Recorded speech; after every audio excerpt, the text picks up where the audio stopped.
আলহামদুলিল্লাহ, আজ আমি আপনাদের সাথে আলোচনা করব জান্নাতের ধন ভাণ্ডার নিয়ে। ছোট্ট একটি কয়েক শব্দের দোয়া, এই দোয়াটি পড়লে আপনি জান্নাতের ধন ভাণ্ডারের মালিক হবেন। আমি অনুরোধ করব আজকের এই ভিডিওটি অবশ্যই সম্পূর্ণ দেখার, এবং যারা এই মুহূর্তে ভিডিওটি দেখছেন দয়া করে ভিডিওটিতে একটি লাইক দিবেন, চ্যানেলটি সাবস্ক্রাইব করে বেল বাটনটি অন করে রাখবেন। আমরা দেখি, দোয়া, দরুদ ও জিকির আজগারে মুসলমানদের হৃদয় আপ্লুত হয়। রাসূলুল্লাহ সাল্লাল্লাহু আলাইহি ওয়াসাল্লাম হাদিসে অসংখ্য দোয়া ও জিকির আজগারের শিক্ষা দিয়েছেন, সেগুলোর ব্যাপারে অধিক পরিমাণ তাগিদ দিয়েছেন। সেসব দোয়া ও জিকিরের মাধ্যমে মুমিন বিপুল সওয়াব লাভ করে। এমনই একটি দোয়া হচ্ছে লা হাওলা ওয়ালা কুওয়াতা ইল্লা বিল্লাহ। আমি আবারও বলছি, লা হাওলা ওয়ালা কুওয়াতা ইল্লা বিল্লাহ। এর অর্থ হচ্ছে আল্লাহ তাআলা ছাড়া কোনো উপাস্য নেই, আল্লাহ সুমহান, আল্লাহর সাহায্য ছাড়া পাপ মুক্তির কোনো পথ নেই, মহান আল্লাহর সাহায্য ছাড়া ইবাদতের কোনো শক্তি নেই।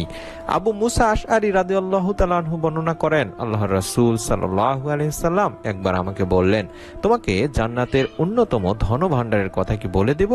আমি বললাম, অবশ্যই বলে দিন হে আল্লাহ তাআলার রাসূল সাল্লাল্লাহু আলাইহি ওয়াসাল্লাম।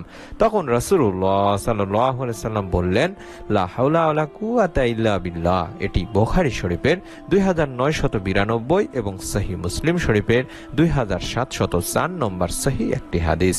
আবু যর রাদিয়াল্লাহু তাআলা আনহু থেকে বর্ণনা করেন, আল্লাহর রাসূল সাল্লাল্লাহু আলাইহি ওয়াসাল্লাম আমাকে একবার বললেন, আমি কি তোমাকে জান্নাতের গুপ্ত ধনগুলোর একটির সন্ধান দিব না? আমি বললাম, হ্যাঁ আল্লাহর রাসূল। তিনি বললেন, লা হাওলা ওয়ালা কুওয়াতা ইল্লা বিল্লাহ। হাজিম ইবনে হারমালা রাদিয়াল্লাহু তাআলা আনহু বলেন, আমি নবীজি সাল্লাল্লাহু আলাইহি সাল্লামের নিকট দিয়ে যাচ্ছিলাম। তিনি আমাকে বললেন, হে হাজিম, তুমি কি অধিক সংখ্যায় লা হাওলা ওয়ালা কুওয়াতা ইল্লা বিল্লাহ বাক্যটি পড়ো, কেননা তা হলো জান্নাতের গুপ্ত ধন। এটিও সহিহ বুখারী শরীফের 4204 হাদিস।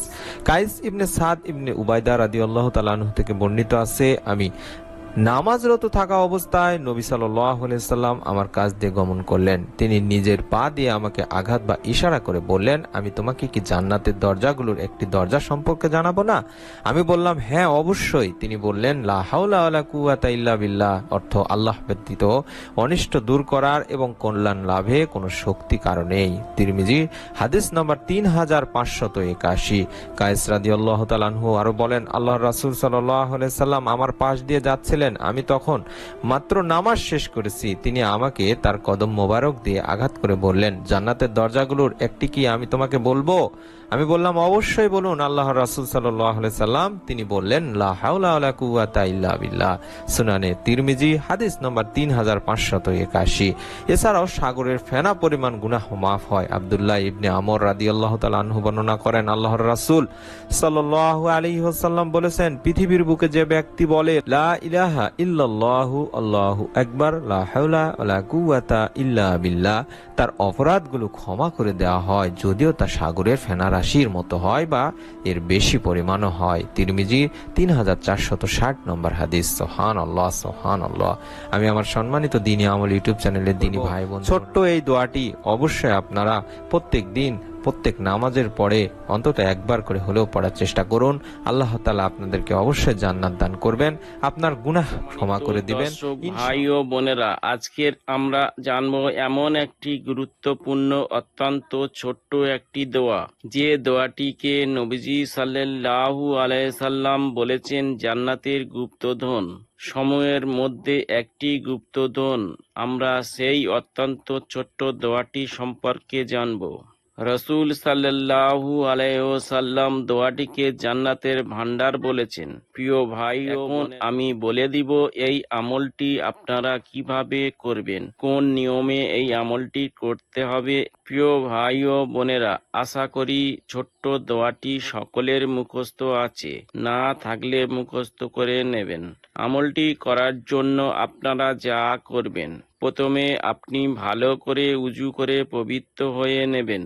পবিত্র হয়ে আদবের সাথে বসে এই ছোট্ট দোয়াটি বেশি বেশি করে জিকির করবেন। সম্মানিত দর্শক ভাই ও বোনেরা, এখন জেনে নেওয়া যাক সেই জান্নাতের গুপ্তধন দোয়াটির উচ্চারণ। লা হাওলা ওয়ালা কুওয়াতা ইল্লা বিল্লাহ। এটাই হচ্ছে জান্নাতের গুপ্তধন সমূহের মধ্যে একটি গুপ্তধন। রেফারেন্স: সই আল বুখারী। আউযু বিল্লাহি মিনাশ শাইতানির রাজিম। বিসমিল্লাহির রহমানির রহিম। সহিহ মুসলিম শরীফের এটি হাদিস। আবু মুসা রাদিয়াল্লাহু তাআলা আনহু থেকে বর্ণিত, সাহাবাগণ রাসূলুল্লাহ সাল্লাল্লাহু আলাইহি ওয়াসাল্লামের সাথে ছিলেন। তারা একটি উঁচু ঢিলায় আরোহণ করছিলেন।